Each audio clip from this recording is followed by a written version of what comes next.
நண்பர்களுக்கு வணக்கமுங்க. நம்மளோட ஃபார்ம் பேர் வந்து பார்த்திங்கன்னா நந்திராஜா கேட்டில் ஃபார்முங்க. இது எங்கே அமைஞ்சிருக்குதுன்னு கேட்டிங்கன்னா கரூர் மாவட்டம் தென்னிலை அப்படிங்கிற ஊரில் இருந்துங்க ஒரு 7 கிலோமீட்டர் அருகில் நம்மளோட ஃபார்ம் இருக்குதுங்க.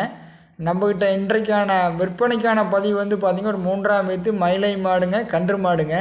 வீடியோ வந்து முழுமையாக பாருங்கள், கடைசி வரைக்கும் பாருங்கள். நம்ம வந்து கரை வீடியோ வந்து முழுமையாக போட்டிருக்கிறோமுங்க. ஈத்து 3ஆம் ஈத்துங்க, நல்லா பெருவிட்டு மாடுங்க, நல்லா அழகு லட்சணத்தில் நல்ல மாடு, அதிக கறவை திறன் உள்ள மாடுங்க. வீடியோ முழுமையாக பாருங்கள். நல்லா வால் இறக்கமுங்க, நல்லா மடியால் சுத்தமுங்க. ஒவ்வொரு காமுக்கு உண்டான இடைவேளி எவ்வளோ இருக்குதுன்னு பாருங்கள். மாடு எவ்வளோ இடலம் இருக்குதுன்னு பாருங்கள். கறவைக்கு வந்து கால் அணைஞ்சு போயிச்சோணுமுங்க. இந்த மாதிரி பாருங்கள், ஆண்கள் பெண்கள் யார் வேணாலும் இந்த மாதிரி கால் அணைஞ்சு கறந்துக்கலாமுங்க. இப்படி கணுக்குட்டி நல்லா ஊட்டுற குட்டுங்க, இப்படி பிடிச்சி முன்னாடி கட்டிட்டிங்கன்னா மாடு வந்து கறவைக்கு அவ்வளோ ஒரு சாந்தமாக நிற்குமுங்க.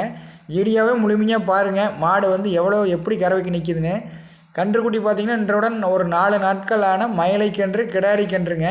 கன்றுக்குட்டி சுழி சுத்தமுங்க, மாடு சுழி சுத்தம், நல்லா சுழி சுத்தமுங்க. எந்த குற்றங்குறையும் கிடையாது. ஒரு நாளைக்கு வந்து கறவைத்திறன் பார்த்திங்கன்னா காலையில் ஒரு 3:30ங்க, சாயங்காலம் ஒரு 3ங்க. ஒரு நாளைக்கு வந்து ஒரு 7 to ஒரு 6:30 வரைக்கும் இந்த மாட்டில் வந்து கறந்துக்கலாமுங்க. நீங்கள் ஒரு வேளைக்கு 2 வேளை நேரில் வந்து கறந்து கூட பார்த்து நீங்கள் மாட்டை தேர்வு பண்ணிக்கலாமுங்க. மற்றபடி மாட்டில் நல்ல குணமுங்க, நல்ல தெளிவான மாடுங்க. இந்த மாதிரி பார்த்திங்கன்னா 3.5 ஒரு நாளைக்கு ஒரு 7 லிட்டர் கறக்கிற அளவுக்கு அதிக கறவை திறன் உள்ள மாடு வந்து எண்ணிக்கையில் வந்து மிக மிக குறைவுங்க. நம்ம தேடுறப்போ இந்த மாடு வந்துங்க அதிக கறவையில் இந்த மாதிரி கிடாரிக்கனோட மாடு வந்து கிடைக்காதுங்க. உங்களுக்கு இந்த மாடு தேவைப்பட்டால் மேலே இருக்கிற மாதிரி காண்டாக்ட் பண்ணி தேர்வு பண்ணுங்கள். எப்போ வேணாலும் நம்மக்கிட்ட வந்து காங்கி மாடு இருக்குமுங்க. உங்களுக்கு கன்று மாடு சின்ன மாடு வாங்கினா நீங்கள் நம்மளுக்கு தொடர்பு கொள்ளலாமுங்க. நன்றி, வணக்கமுங்க.